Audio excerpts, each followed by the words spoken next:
I was born into a highly destructive, satanic cult. I need not mention it by name, although I'm sure plenty of people can figure it out, as I am a survivor, and I will tag this as such, of modern mind control programming, offshoot of Project MKULTRA, the government mind control project that was so infamous when it became known, I think around the 1970s. And on the surface, I won't say everything looked fine, but perhaps it did to an untrained eye.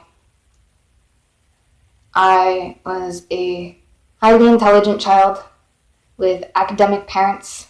Both my parents have doctorate degrees. My father is an academic and a professional. My mother is a musician and a teacher. And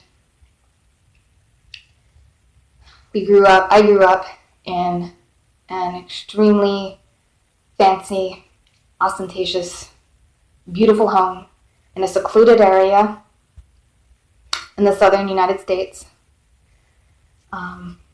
where no one could see or hear what was going on outside of that house.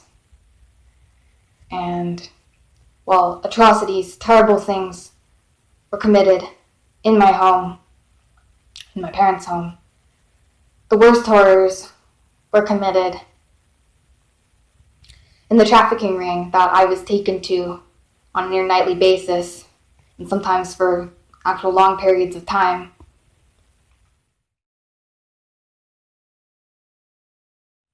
I was born in 1996. I'm 21 years old. Until I was 17, as I said, I was a fully enslaved member of the cult, and I was used in various different ways, including in child sex trafficking, in other horrendous forms of child trafficking. I was forced into snuff films. It's probably the worst thing, in addition to being sexually abused by both of my parents and used as a sex slave by them from birth. I was tortured. I was forced to kill. I was brainwashed through monarch programming. I don't need to go into more details than that about the tortures, but anyone who wishes to look up information on that online, you can find plenty of information about all the horrible things that people have gone through in the Monarch Project and in MKULTRA. So difficult to speak about this.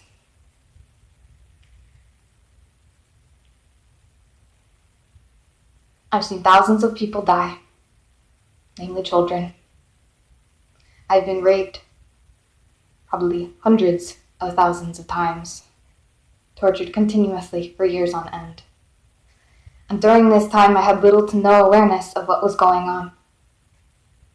I would go to school, I would come home, I would be ritually abused, I would be trafficked, I would be raped. I would wake up the next day, and I would not know what had happened to me. I did not know why I was so exhausted all the time, as if I never slept. Why, or even that, my eyes were dull. My pupils were pinned out from opiates I did not know I was being given, or they were greatly dilated from amphetamines I did not know that I was being given, or psychedelic drugs that I had no awareness that I had been given or that I had even experienced.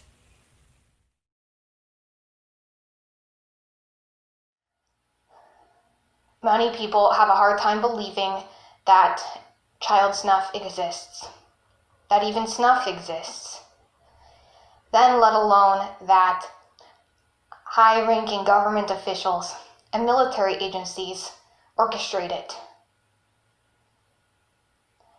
To believe that there are deep underground military bases that commit mass genocide against children, film it, and sell it on the black market for quote-unquote gore whores, snuff fiends, slop sluts, snuff kings. To watch it is unfathomable to most people.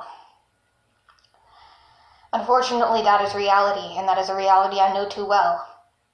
I spent the first 17 years of my life being taken to that place on a near daily basis, sometimes held for longer periods of time, in which I was incarcerated, did not know if I would ever see daylight again. I've witnessed thousands of murders, largely of children of color, who were systematically targeted for their race by the white supremacist government, which runs the United States.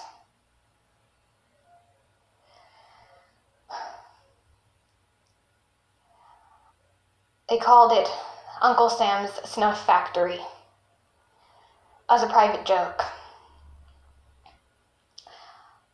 as if it was a mom and pop shop, a local business. Uncle Sam was supposed to be a friendly figure, a figure in American propaganda you're supposed to look at like a father, like a friend. The Snuff Factory, also known as the Genocide Factory, is the very literal definition of hell on earth. It is not unique. There are other places like it all over the world. I have been trafficked there as well. But what I can say is there is no place like Uncle Sam's. It is one of those places where a person can get literally anything they want for the right price if they have the connections to be there. I have seen wealthy, aristocratic white women ordering children of color on menus to be delivered dead, cooked on platters in a wing of the place they called Cannibal's Kitchen. And the reason I'm alive and the reason I survived is because I was born into an organized crime family involved with the CIA who ran this operation.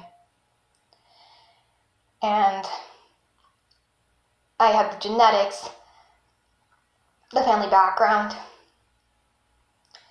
to be a candidate for perpetration, for continuing the cycle of violence, from being one of the quote-unquote leaders or members of the group involved. So I was kept alive for experimentation, for slavery, for use.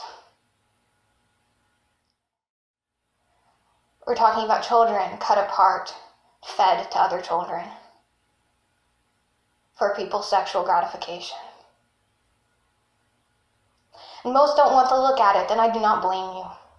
I do not blame the survivors of this abuse who stay dissociated, who remain used and enslaved because they cannot look either, because they cannot come to terms with their experiences. And I do not blame the general public who will not look. But this is reality. And all I ask of those who watch this is that you remember that while it may be excruciatingly painful for you to look at this reality, to think about this being possible, there are children. I ask you to remember and acknowledge that there are children who are surviving it every day.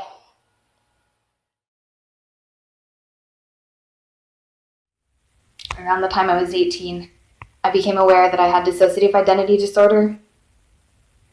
I became aware that I had been programmed, and then I became aware that I had been programmed in Projects Monarch and MKULTRA.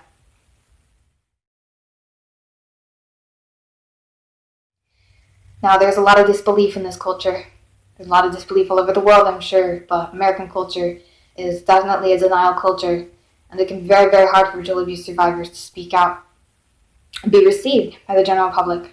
Harassment from cult members, as well as from ignorant people in the general public, can be devastating to survivors who have already been through so much. And upon finally breaking free and entering the outside world, to find that this quote-unquote outside world, that this duality of the terrible, terrible inside and this mysterious or even magical outside world is actually false, that people are people, and people perpetrated this, and people exist on the outside. Having that duality dissolve can be extremely traumatizing. And so sharing this stuff to the general public, knowing the ways in which I'll likely be received, is difficult. And to those of you who've been through these things, who are hearing this now, who are watching this now, you know that you are not alone. There are other survivors who have spoken out, and I believe that every survivor who speaks out has a unique perspective to offer. I believe that while I am by no means the only person who is speaking out and has spoken out, that I add something new to the tapestry of survivor voices in this world, and that someone will find my unique perspective, that enables them to break free, just like I have found some unique perspectives that have been the perspectives that have largely enabled me to break free.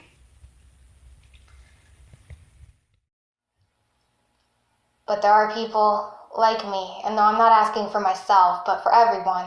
There are people like me who have survived these things who need help. They need therapists, we need doctors, we need lawyers, we need support, we need friends. We need new family because most of us have lost ours. And if you can be that for somebody, you can help the collective damage created by these rings. And hopefully one day that collective spirit will be strong enough to take this stuff out at its source, to go down into the trenches and actually rescue the majority of the children in child trafficking who never make it out. Thank you.